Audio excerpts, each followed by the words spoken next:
The thing about the mem is that it's chaos, but it's also smooth, clean water. That staccato bit of a trumpet blast, the shofar, is an alarming cry.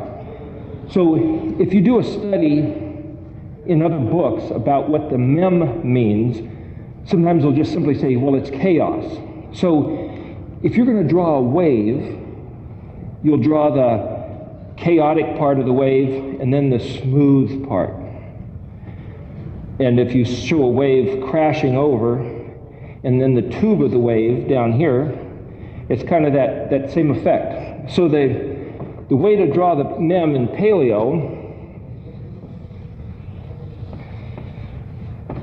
the way that I draw the mem, which is on the chart, which we don't have sitting here, it's actually in the back room, but I point to this thing which isn't there, but it's basically a couple, like a sheen, like a W shape, like the staccato-ness, and then this wave underneath it.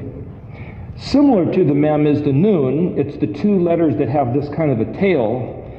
The noon has one shape, and then this. You'll find, though, if you look at Paleo-Hebrew scrolls, that sometimes the kaf, which might be drawn like that, has something. Sometimes the pei is written like that, or the bet is written like that. It's just a scribal sort of effect. It's like some people write in English and put these big loops on their Y's or other letters. It's the same type of a thing. There's this one scroll that I saw a copy of, which had 3 lines. Well, one of them was just simply, I think it might have been 3 lines with a 4th line. And one of them had a couple lines, maybe a line this way and then another line that way.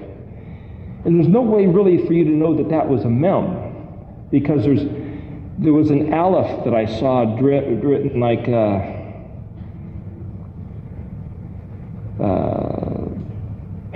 maybe it was like that, but which is pretty similar to a Zion. And it's like, why do these guys do this? It's the scribes have their own handwriting, and some of them maybe are sloppy, some of them maybe learned under this teacher versus that teacher. Maybe they learned by chipping them into a rock or carving them into a piece of wood, or maybe their pen was goofing up. And so it's not a matter of what's the real way to draw it.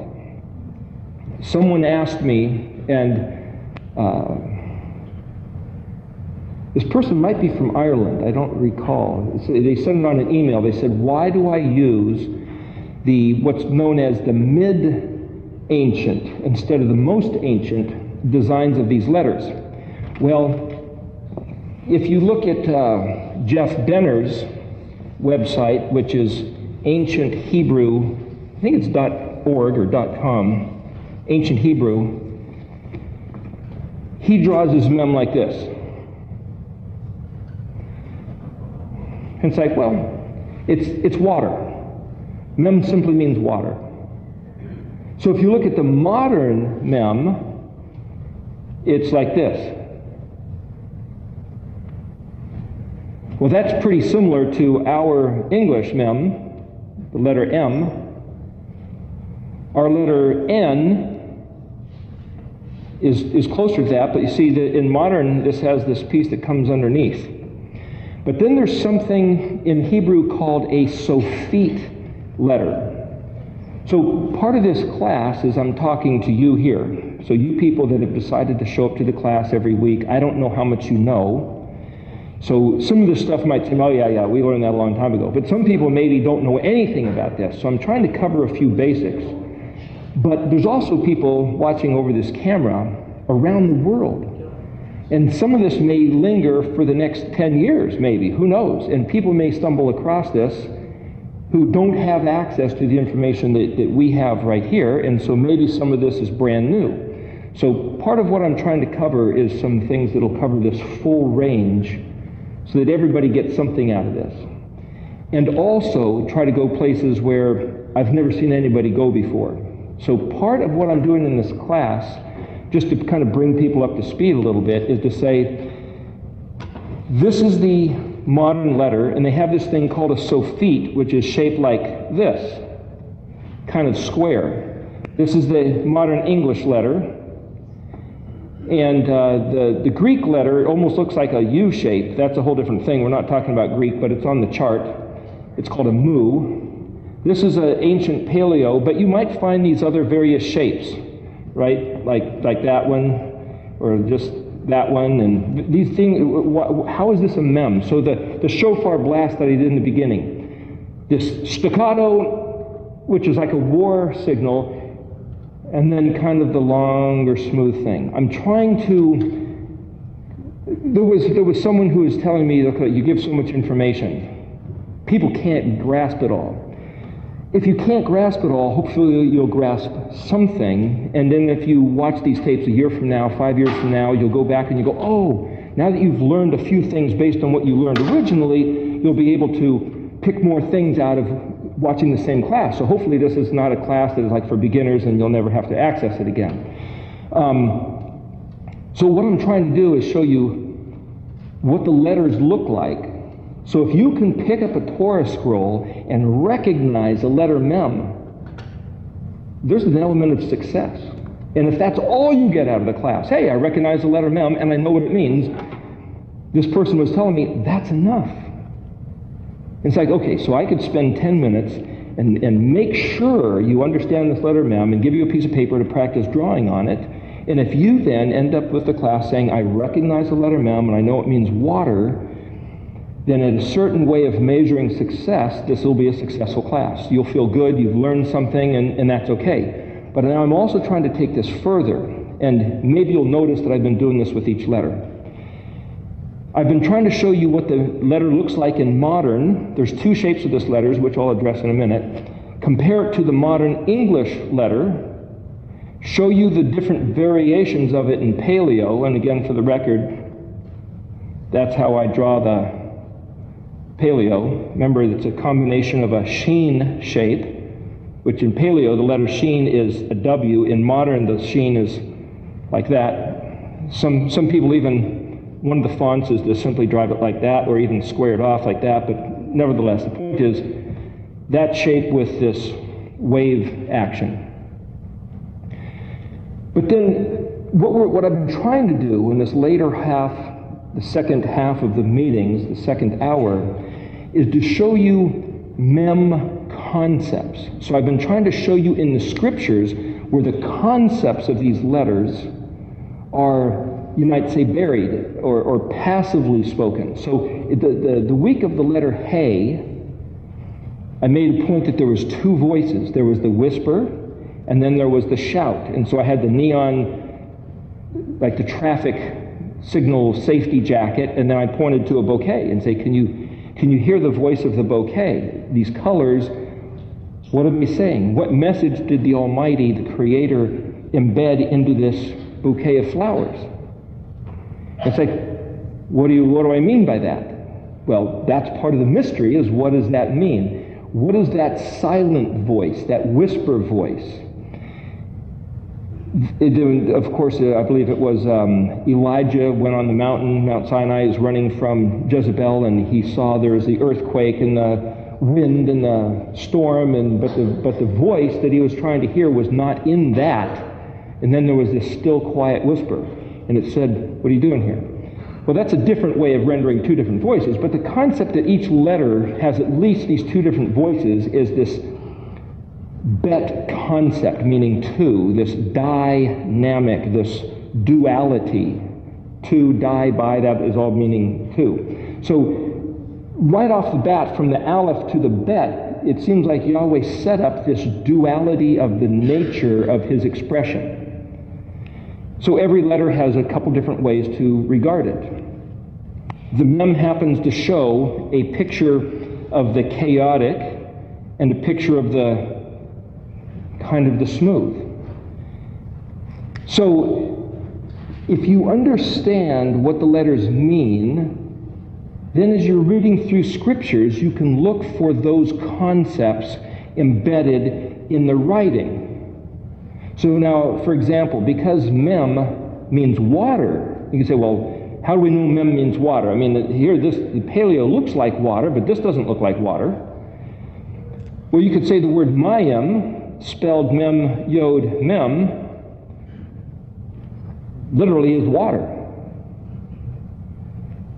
Actually, the word im means sea, or actually western sea, and it points to the west, because when we're in Israel, to the west is the Mediterranean Sea, the great body of water.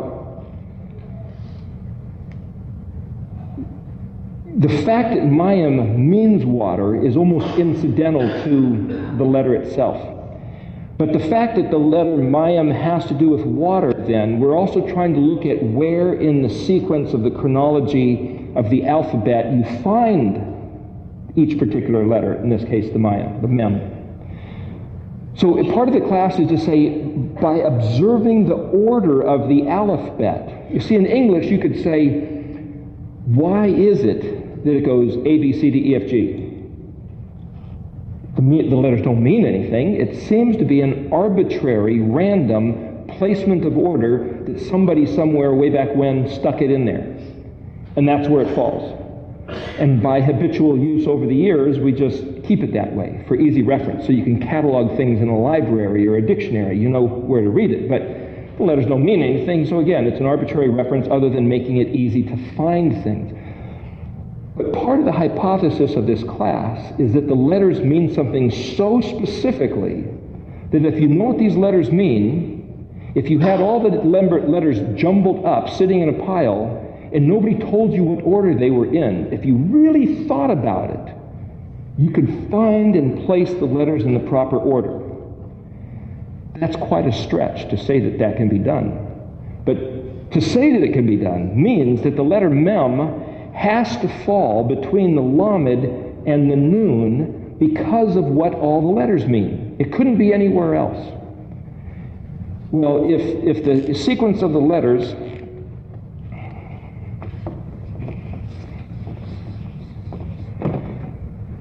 Aleph, here, tell you what. I'm going to write them Hebraically from right to left instead of the other way around. How's that? The first time I started writing up this chart, that big chart that I have, I started with the letters on the left-hand side, like in English. And my friend Leo said, "What are you doing?" It's like, well, it doesn't matter, does it? It's like, what do you mean it doesn't matter? Of course it matters. It's like, oh, of course it matters. So here, Aleph, Bet, Gimel, Dalet, Hey, Vav, Zayin, Chet, Tet, Yod, Kaf, Lamed. That's what we've done up until now. Now what we have is Mem, and then there's going to be Nun, Samech, Ayin, Pei, Zadi, Kuf, Resh, Shin, Tav. Somebody was asking earlier about the sequence, just to go back over them. So you could say, okay, just to recap a little bit about what we were saying the previous week, is that the word minyan, mem nun, min, yan, so you might say menin, I think it might be a yod nun. A minyan is a group of 10. Mem nun is also where we get the word for money, which is to count. So when the hand was writing on the wall where the kingdom of Babylon was about to fall to the Medes and the Persians, the handwriting on the wall was mini mini tikulu farsin. And it's like, what is going on? What does this mean? They couldn't read it. So they called in Daniel, and he was able to read it. So the question is, was it written in paleo letters? How was Daniel able to read and interpret and then identify what these letters were referring to? It wasn't in Babylonian. Modern Hebrew didn't exist yet. But anyway, the point is, it was Mem Nun. But Mem Nun is not one of the first 10 letters, even though the word 10 is we talked about that the other day. I think it's Ayin Shin Resh is 10, which doesn't mean 10. I mean, it means 10, but the Yod is the 10th letter. And so, but anyway, a minyan, the first 10 letters here, Aleph is a prefix, means I will, or basically I am. It has to do with the meaning of the Aleph, which is the author, the architect, the one who initiates the whole thing. And Yod, as the suffix, is the last letter in a word. Say if this is the word, it means my.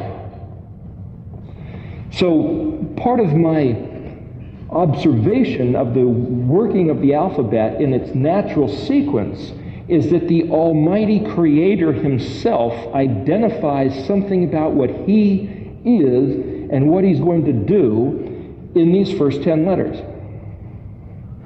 Now, as a, we're going to do this in a couple weeks. I'm getting something printed up. The people at the printing office are just taking a long time because they're busy. But just to show you where I'm going with this, what I've done is I've made a chart. I think I showed people once before in the very beginning, but I'll reiterate. If you take the natural word spelled Aleph Bet, it's father. And then you can take Aleph Bet Gimel. And then you can take Bet Gimel and Bet Gimel Dalet. Gimel Dalet, Gimel Dalet Hey. Dalet Hey, Dalet Hey Vav. You can read and you can just write down a chart of what those words are and find them in the dictionary. In Hebrew, those letters mean something. In English, you can't spell ABC. It doesn't spell anything. DEF, that doesn't really spell anything unless it's first half of a band, you know, Def Leppard or something. But what I'm saying is they don't really spell words. GHI, that doesn't spell a word. But in Hebrew, they do. They spell words. And so part of one of the things I was studying is like, without reshuffling the letters and putting them into other forms, what is the natural message in the sequence of the letters as they're found all by themselves?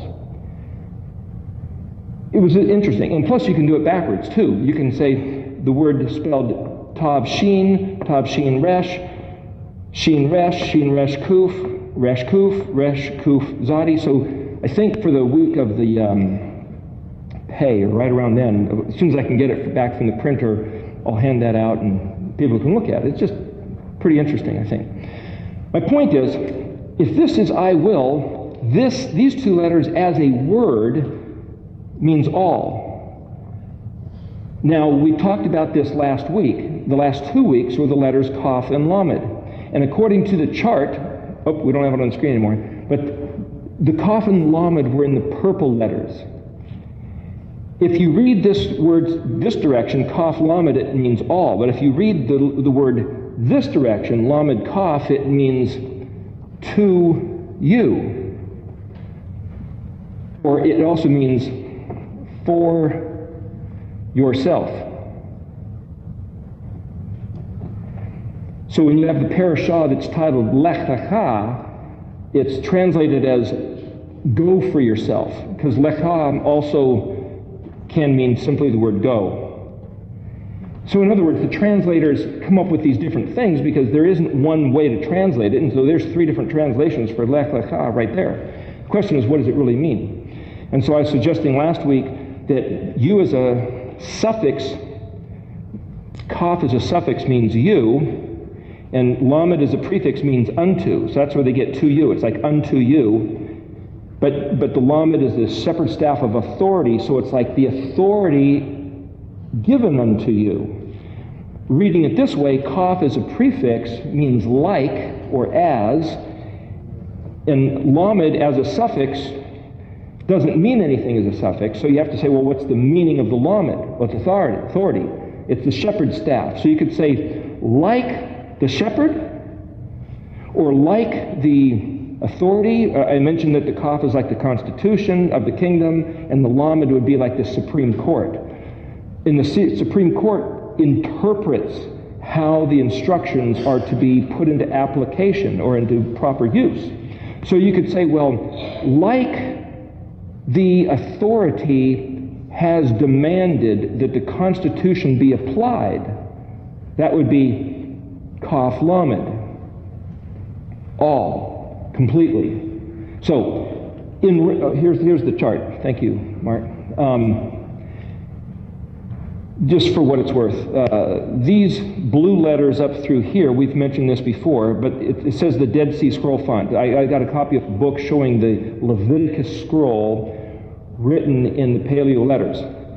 And these are the different lettering styles right through there. And you could say, well, was it all one author, or did different scribes write in that scroll? No, nobody knows, but if you are looking for the font that I use, which is in red, it looks so much different sometimes from these ones that are in blue. It's hard to figure out. The only way I was able to figure out what some of these letters were is that other scholars said this is a certain passage. So I took the modern Hebrew Tanakh and I found the passage, and they don't tell you which. They'll just say, well, it's Leviticus 12. And so then you have to sit there and read through and you try to find what looks like, oh, there it is. And then you look letter by letter, word by word, and it takes a bit of intensive study. But then you find this stuff. So I'm trying to give you in this class the product of many hours of my own time, because I find it interesting. I found it to be challenging, and I found it to be very productive. And so Gordon was just saying earlier that he stumbled across some things which he found to be thrilling. The discovery is thrilling, and I happen to think so too. So hopefully I'm trying to give you tools. You might say, well, it would be great fun to get a shovel and a pick and to go out Monument, Dinosaur Valley, in Utah or something, and find a real dinosaur bone. I mean, that would be a thrill to actually find a dinosaur bone that no one's ever discovered, and you dig it, and I mean, it's just the thrill of the discovery. Well, that's what this is. And you can say, well, yeah, well, what do you do with it? Well, what do you do with a dinosaur bone? You go, hey, look what I found. You stick it on the shelf, it collects dust, you have to dust it off from now and from ever since. Maybe you'll sell it for a few bucks, It's the thrill of the discovery and the sense of what it does to you inside. So part of this is that. And what Gordon found is like, wow, he took this one word and he broke it apart in many different ways. 3 letters spelling a word. I've done many hours of that, and I find things that are just invigorating to find. It's a mental charge and a spiritual injection of adrenaline, you might say. It's great to find. And what's even better is that when you find verses where Yahweh says, I'm going to hide my face and see what they're going to do. It's like, how did he hide his face? And then you find other words where it says, there's numerous words for the word mystery, secret, hidden, concealed. I heard someone say once, well, God doesn't hide things. And it's like, well, I don't know which God you're talking about, but the one that I read about in the Scriptures hides stuff all the time. I heard a guy on the preacher today on the radio quoting something in the book of Luke where Yeshua was being questioned right near the end before his crucifixion by the Pharisees, and they're saying, hey, what have you been up to? And he says, listen, everything I said was in public, in the synagogues, at the temple, at the place where it was, nothing I said was hidden. I was like, that's really interesting. When he came to make a spectacle of clarification, he hid nothing. But when you look at the Old Testament and he says, I'm going to hide stuff, the question is why? What did he hide? Why? And for how long? Well, we're talking about the letter Mem. And the letter Mem has to do with hidden things. You see, if Kaf and Lamed line up with the instructions, okay, so it means the Constitution, the Supreme Court, these are the instructions, this is all that you're supposed to regard, this is the shepherd staff, the authority given to you. If you regard these instructions with authority, you will be given the authority of the instructions. In other words, you might say, if you had a teenager who's going to learn how to drive a car, and you say, listen, I'm going to tell you the instructions of how to drive the car. When you see a stop sign, you stop. A red light, you stop. You don't step on the gas. That's a yellow light, you step on the gas. No, just kidding. The red light means stop. But if the kid won't regard the authority of the red light, you're not going to give him the authority of driving the car. He's going to kill somebody. You just can't do it. It doesn't work that way. So the Supreme Court is like the traffic laws, which say a red light means you stop. The instructions are, you might say, here's a red light, it's separated from a green light. We're making a distinction between the two. Okay, so the question is, well, what do you do with these things? It all depends on how these letters find their meaning as to why we can say what we're saying about this.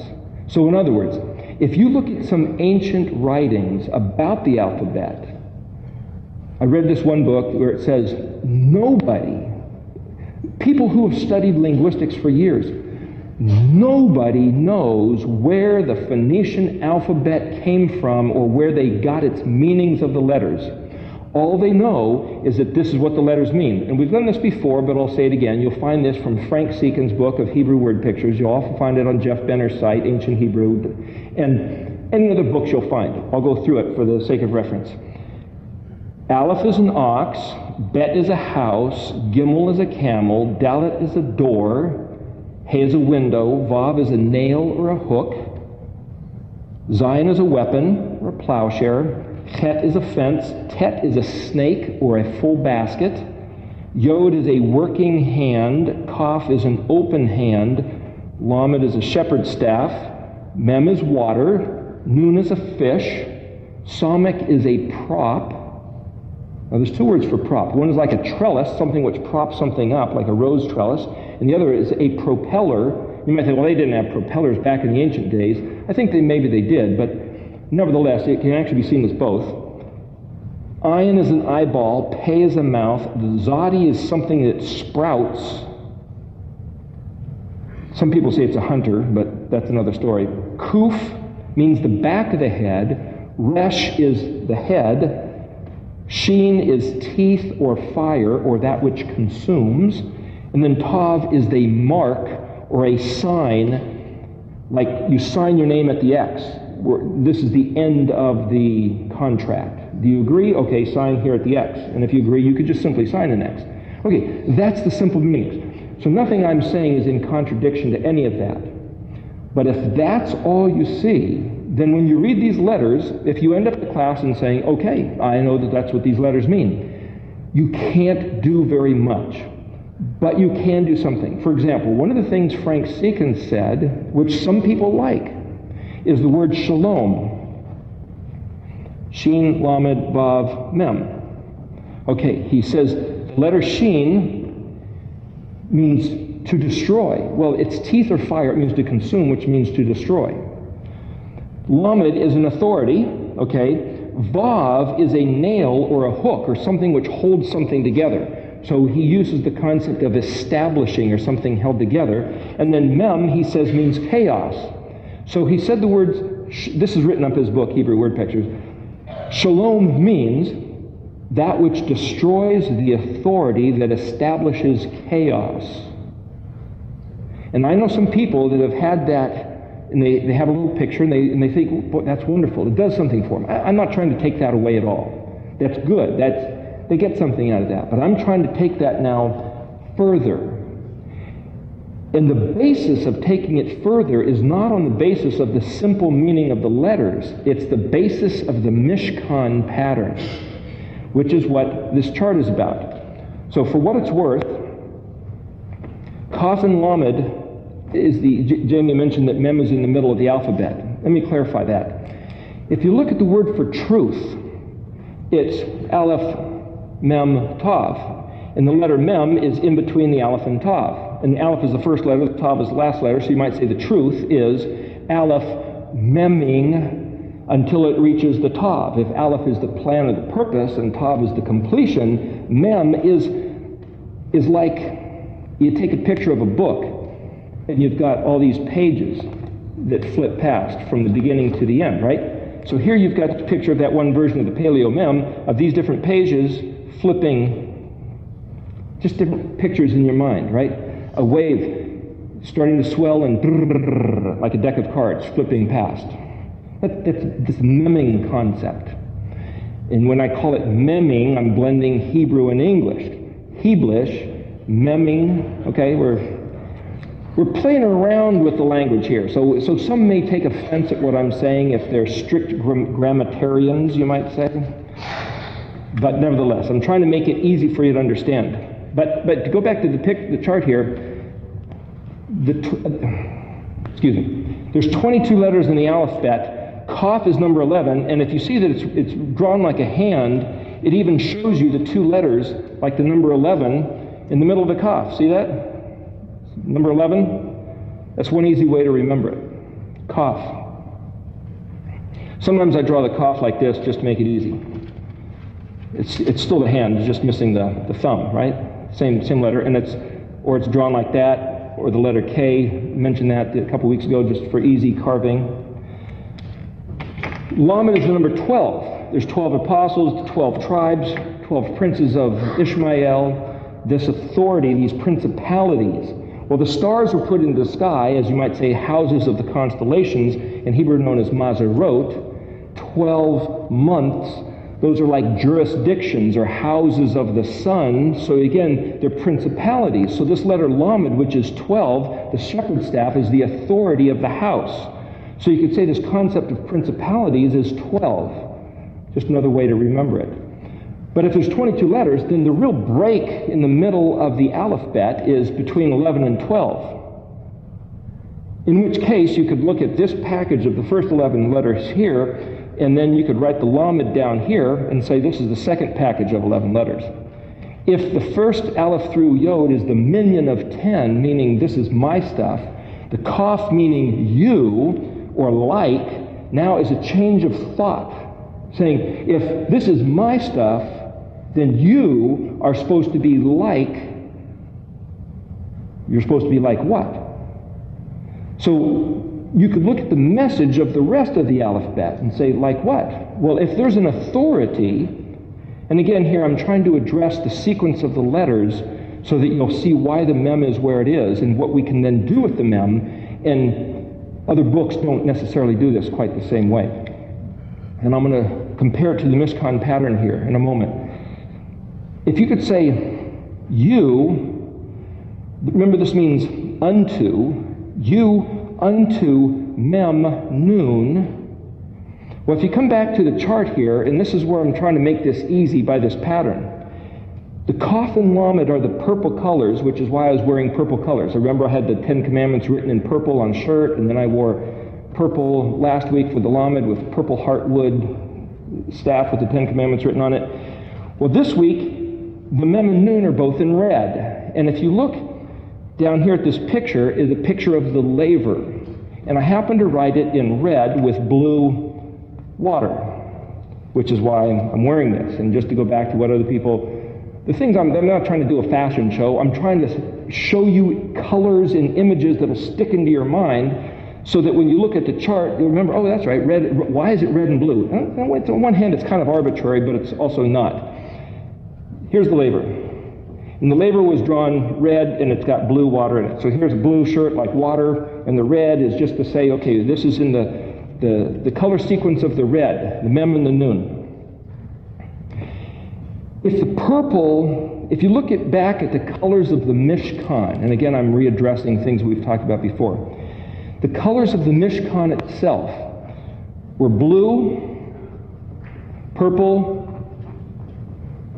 red, and then it said there was white linen. That was the embroidery. And then there was gold threads.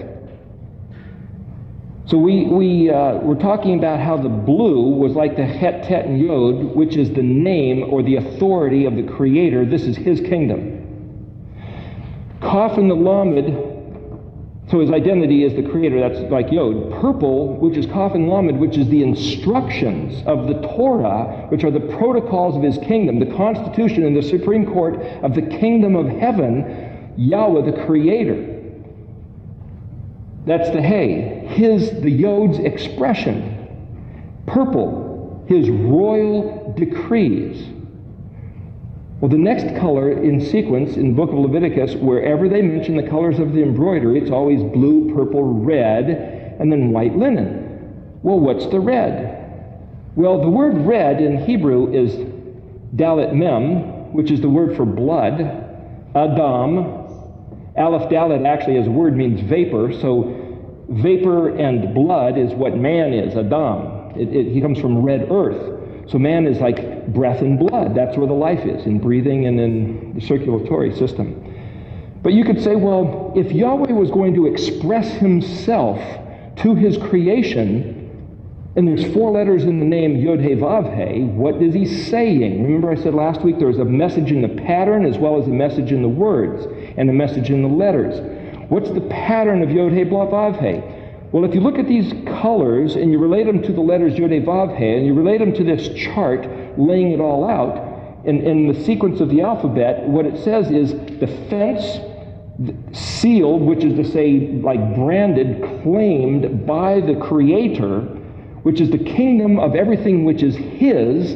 Who is that? That's the blue of the Creator, that's the Yod. And then his decrees, just because he is the monarch of the eternal universe, is the purple of the Kaf and Lamed, which happens to line up with the altar of sacrifice, drawn like this, like a barbecue grill, kind of like the Kaf and the Lamed, right inside the fence of the Het, which is the Het, Tet, and Yod, drawn like this. So here we have the blue, the purple. Well, what's the red? So you have the Creator who made heavens and earth and says they display his glory. And then you have the Torah, which is his expression, which is the Kaf and Lamed. And then you have this red. What's the red? If you look at the Mishkan, now I'm trying to explain the Mishkan pattern. You've got the Mishkan fence. Right inside the gate was the altar of sacrifice. Halfway between the altar of sacrifice and the tented area inside the fence, halfway in between, you've got the laver. The laver. This picture here, it was a cup, a big bowl of water. What's that got to do with anything? Red, the color red, and the laver. Well, if you go to day 3, let's go back. Day 1, he said, let there be light, compared to the darkness. That's like the big white fence. That's like Pesach. They were in slavery, and Yahweh set them free. That's like the big white fence. Day 2, that's like the festival of Chag Matzot, separating like a filter, separating leaven from unleavened. It's like day 2, separating water from water.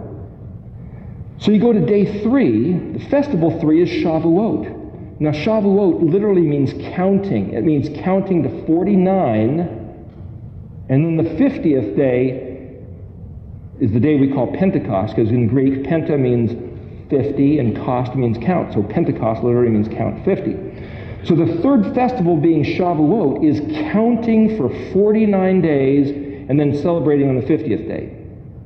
The third day, remember the second day, first he said, let there be light, then he separated water from water, and on the third day, he took the waters underneath, he ignored the waters above for the time being, took the waters underneath, and he made another separation.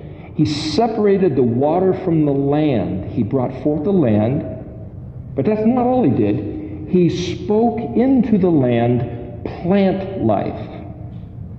He spoke life into the soil as a mechanism by his word of planting seed. Now there's a picture. It's not just, oh, that's what he did. Okay, that's a historical note. Picture what he did. His word put seeds into the soil that was separated out from the water on day 3. Now, if you read in Genesis chapter 2, this account of creation is in Genesis chapter 1. Genesis chapter 2, it starts off saying, now nothing had sprouted yet because there wasn't any rain and there was no man to till or work the soil. And yet we have a picture in our minds of the Garden of Eden being this lush place of vegetation where the man was running around in it and everything was fully grown. It's like, I don't know that that's the case. If you read it, really what it says is that the man was supposed to do something towards making the garden develop, but that the potential for life had been spoken into on the first week. What has that got to do with the laver? Well, the interesting thing about the Mishkan pattern is that the laver was made out of the mirrors of the women. The mirrors of the women made the laver, which was this round pool of water, that life was spoken into, but it wasn't just into the water, it was into the soil that was into the water. It was the waters underneath. So here you have these pictures going on. Well, you could say, what is the third way that the Almighty chose to reveal himself, if you go back to this pattern? The first way was just in the heavens and the earth. He made the universe. That was how he revealed himself. He gave us the Torah instructions. That's like the purple decrees. That's the way he revealed himself. What's the third way that he revealed himself? He sent the sent one, revealed as a man. Abba, manifested, gimmeled, sent to Dalet, which is the number 4, which speaks of earthiness. We talked about that a few weeks ago. Revealed, He, as Vav, the man. Well, see, Vav also means nail and hook. What is a nail or hook? It's something which attaches. So a bridge can be a Vav. It attaches this side to that side. How can a man be that? Well, it's the number 6, and it says number 6 is the number of man, but man is supposed to attach the concerns of earth with the concerns of heaven. Man is a unique creation in that that's his job. So if you could say, well, if he revealed himself in these 2 ways, and then he revealed himself as the Messiah, as the Vav man, Red must speak of the Mashiach somehow. It must speak of the Messiah somehow. Red and the laver and the counting of Shavuot on the 3rd day, separating water and speaking forth plants life, has something to do pictographically with the coming of the Messiah. Then the 4th color, white, hay, if you look back on this, has to do with Somic, Ayin, and Pei, which lines up with Micah 6:8, in which it says, He has shown you, O man, what is good and what Yahweh requires of you. Do justly, love mercy, and walk humbly with Elohim. These 3 things. And in the song, it's Shemer, together one. Shema means hear, believe, and do. Shemer means watch, keep, and guard. Watch, keep, and guard what? Doing justly and loving mercy. What does justice and mercy have to do? It goes back to the instructions, which is justice, which is righteousness. That's the instructions. What about mercy? That has to do with the mem and the nun, which has to do with compassion, which has to do with chesed, tender loving kindness, which has to do with a mother mothering what's in her womb. And then if you go back to the modern letter mem shape, there's a picture of a womb, an interior space with an opening here, and then what they call the closed womb shape, which is the Sophite letter. That's a bad mem. So you have the closed mem as what they call the Sophite, which means the ending letter. We'll address that in a minute. And then you have the open womb of the mem as the modern normal shape of the mem. The point is, it's generally accepted that the letter mem has to do with the female form, the female letter, you might say. That which nurtures something which is hidden until it breaks forth in a flood of water to be revealed. It's something hidden which is then revealed. As another study of words, probably dealing with Latin, it has to do with the concept of history.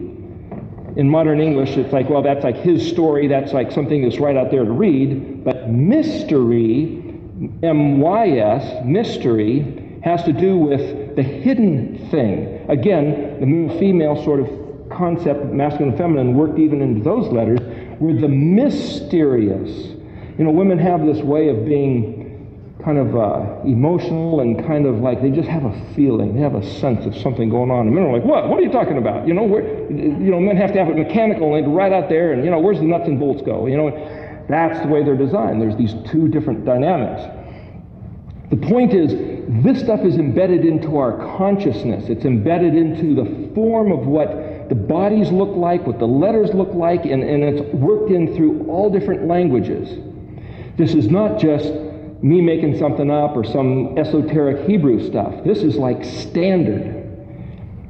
So these things that we're talking about is almost stating the obvious. But when you get to the laver and say, okay, what's this thing about red? Well, Yeshua came as Ben Adam. He called himself the Son of Man. Well, man is vapor and blood. So here, mem being blue and red, vapor is kind of like gaseous particles, which turn, you have liquid, solid, right? So here you have liquid and blood. So these colors of blue and red, they're kind of arbitrary, but they're keyed to blue, purple, red, white. Yod, He, Vav, He, the colors of the embroidery. And Aleph and Tav are both written in white because that's like white light contains all the other colors broken up by a spectrum. I'm trying to show you these themes that are going on through studying this, so it'll help stick in your mind. So what you could say here is that according to this, that Mem and Nun have something to do with revealing the Messiah. So if you have the word for truth, which is Aleph, Mem, Tav, keyed to the Mishkan pattern, Mem is not just water, but Mem is the hidden mystery revealed, and there's an aspect of chaos going on, but also there's this smooth aspect of saying he came to just make everything clear. But he came with great turbulence and trauma because the people didn't want it to be clear. The ones that knew the secrets and wanted to keep them secret wanted to put them to death for squealing and making loud noise about the stuff they were trying to hide and use as their power base. But he came and said, look, I'm just telling you the way it is. There's a bunch of other words which we'll get to in the next session. We're a couple minutes away from this, taking a break. But the point of trying to show you this is that the word for amen, or faithfulness, or steadfast fidelity, stalwart, I'm going to keep what I was told, is the word Aleph Mem Nun, where we get the word amen. And Aleph, again, is a prefix meaning I will, Mem Nun. I will nurture all that he gave unto me with the authority it rightly deserves, and I will cause it to noon from me be birthed. You see, the counting of the 49 days is like pregnancy, incubation, a period of gestation, the plant developing in the soil before it sprouts. The noon that comes out of the mem is another life form. It is not the mem, it's that which grows within the mem. And so there's other pictures here we're going to have to get to in the next half. But the idea about this is to say, what does Aleph Mem Nun mean? If you know what the letters mean, it basically means I will nurture what has been given to me in order to bring forth an energized, active life form. That my job is to incubate. Interestingly enough, just the word Aleph Mem as an amen, and Aleph Mem in the word emet, which is truth, is the word for mother. It's also a metropolis and a nation, or that place like a factory where resources are brought in and you develop and you build and then you put out a product.